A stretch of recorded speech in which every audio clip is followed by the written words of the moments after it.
Hello everyone, you are welcome, dear student of 7th standard.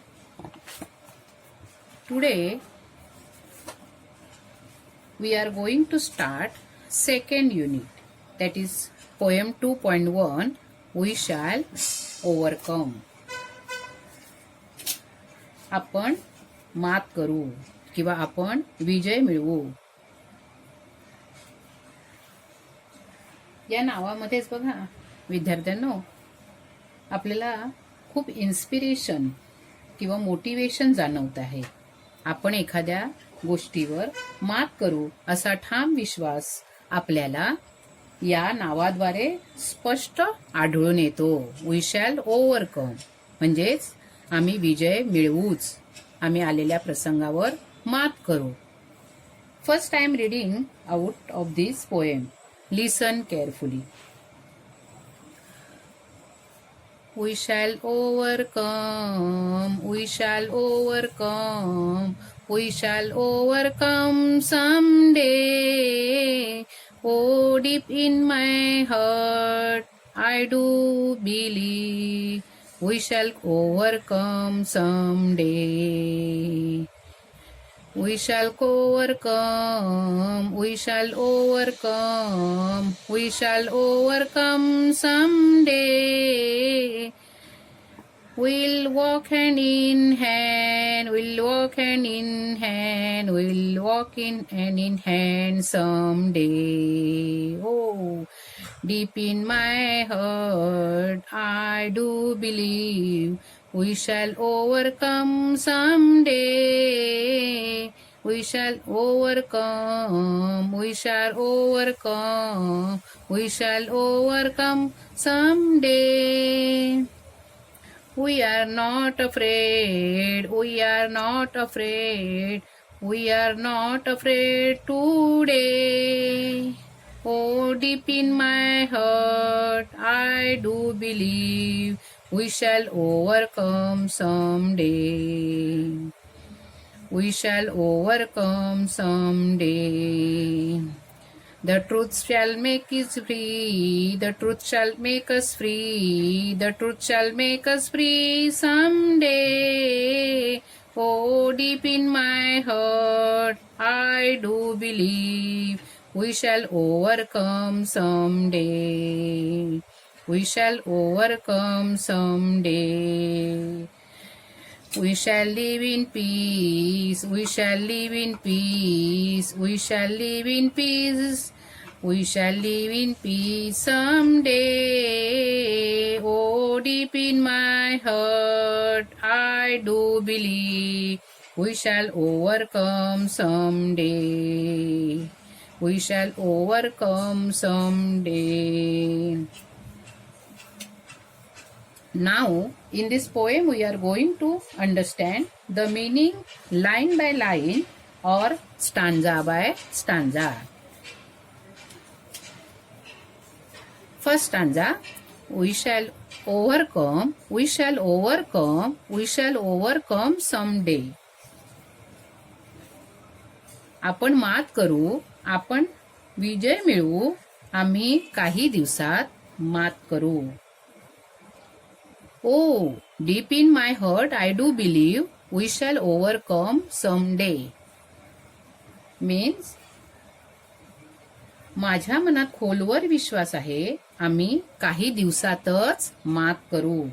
इथे poet असं सांगण्याचा प्रयत्न करत आहे की त्यांच्यावर जे संकट आलं आहे किंवा ते जे कोणत्या प्रॉब्लेमला फेस करत आहेत ते त्या प्रॉब्लेमवर सहजतेने मात करणार आहेत किंवा केवळ मातच करणार नसून त्याच्यावर ते विजय देखील मिळवणार आहेत. आम्ही फक्त काही दिवसातच या सर्व गोष्टी करणार आहोत आणि त्यांच्या मनावर खोल विश्वास आहे की त्या आपल्या प्रॉब्लेमवरती मात करतील. विद्यार्थी मित्रांनो, बघा ही जी पोएम आपण पाहतोय ही poem human rights in USA या प्रोटेस्टसाठी वापरली गेली आहे. म्हणजेच भारतामध्ये स्वातंत्र्य प्राप्तीसाठी वेगवेगळी इन्स्पिरेशन पोएम वापरली गेली, जसे की जनगण मन, वंदे मातरम, हम होंगे कामयाब यांच्यासारखे बरेचसे पोएम्स आहेत त्या स्वातंत्र्य प्राप्तीच्या काळामध्ये वापरले गेल्या. तशाच पद्धतीने USA मध्ये you shall overcome he poem वापरली गेली. Now start second stanza. We'll walk hand in hand, we'll walk hand in hand, we'll walk hand in hand someday. म्हणजे आम्ही सदैव एकमेकांच्या सोबतीने हाताला हात धरून चालू. आम्ही काही दिवसात एकमेकांच्या हाताला हात धरून एकमेकांना मार्ग दाखवू. आणि अरे आमच्या मनात खोलवर विश्वास आहे की आम्ही मात करू. या स्टांजामध्ये पोएट असे उद्देशून सांगत आहे की आम्ही सर्व लोक एकमेकांच्या सोबतीने आहोत, एकमेकांना मदत करतो, आम्ही एकमेकांना मदतीसाठी सदैव तत्पर आहोत आणि काही दिवसातच आम्ही एकमेकांबरोबर सोबत चालतो आहोत आणि सर्वांना मदत करत, एकमेकांना सहाय्य करत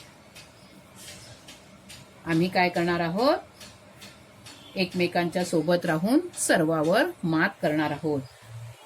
we are not afraid, we are not afraid, we are not afraid today.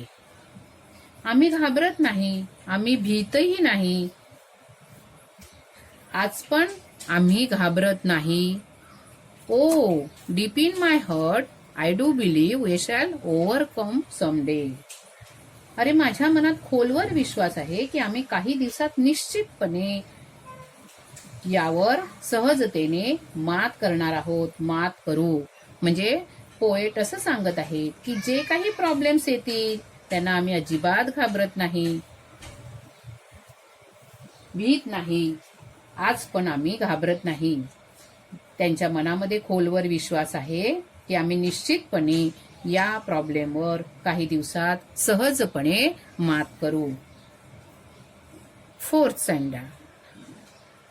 The truth shall make us free. The truth shall make us free. The truth shall make us free someday. सत्य आपल्याला मुक्त करते. सत्य आपल्याला एखाद्या दिवशी निश्चितपणे मुक्त करेल. अरे माझ्या मनात oh deep in my heart I do believe we shall overcome someday. अरे माझ्या मनात खोलवर विश्वास आहे आम्ही काही दिवसात या प्रसंगावर मात करू. या स्टांजामध्ये पोएटला असं सांगायचं आहे की जे काही सत्य आहे ते कधी ना कधी सर्वांपर्यंत पोहोचणार आहे. जी रियालिटी आहे ती सर्वांना समजणार आहे आणि ती समजल्यानंतर आमचा जो काही यश आहे तो प्रूव्ह होईल आणि सत्यच आपल्याला मुक्त करू शकतो अशी आशा कवीला आहे. Then fifth stanza. We shall live in peace, we shall live in peace, we shall live in peace someday. आम्ही शांततेने राहू, आम्ही शांततेने जगू, आम्ही काही दिवसात शांततेने जगू. Oh deep in my heart I do believe we shall overcome someday. अरे काही दिवसातच शांततेने जगू. अरे माझ्या मनात खोलवर विश्वास आहे आम्ही काही दिवसात यावर मात करू. कवीला असा विश्वास आहे की सत्य लोकांना मुक्त करेल तेव्हा सर्व लोक आनंदाने आणि शांततेने जगतील आणि काही दिवसांनी ते शांत पद्धतीने जगणार आहेत. आमच्या मनात खोलवर असा विश्वास आहे की काही दिवसात ते सर्व प्रॉब्लेम्स वर मात करतील. विद्यार्थी मित्रांनो, ही जी पोएम आहे ही जरी USA मध्ये ह्युमन राईट्स वापरली असली तरी सध्याची जी कोरोनाची परिस्थिती पाहतोय आपण त्याच्यामध्ये देखील ही पोएम सुटेबल ठरेल. कारण या कंडिशनमध्ये सर्वांच्या मनात खोलवर असा विश्वास असला पाहिजे की निश्चितपणे या सिच्युएशन मध्ये सुद्धा आपण सहजपणे मात करू, त्याच्यावरती विजय मिळवू असा खोल विश्वास तुमच्या मनामध्ये ठेवा. काही दिवसातच आपण या परिस्थितीला बदलवू शकतो हा विश्वास कायम तुमच्या मनात ठेवा. Did you understand the poem? बघा मुलांनो, ही कविता तुम्हाला समजली का? ही जी कविता आहे ती आपल्या या कोरोनाच्या परिस्थितीला अतिशय पूरक आहे, हो की नाही?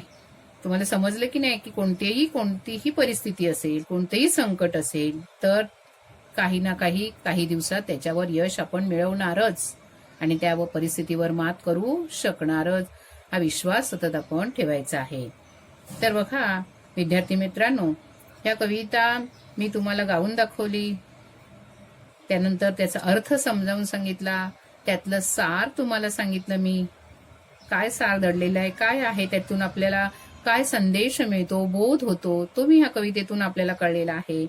तर यावरचा जो वर्कशॉप आहे, जो स्वाध्याय आहे, तो आपण पुढच्या तासाला पाहूया. Okay, thank you.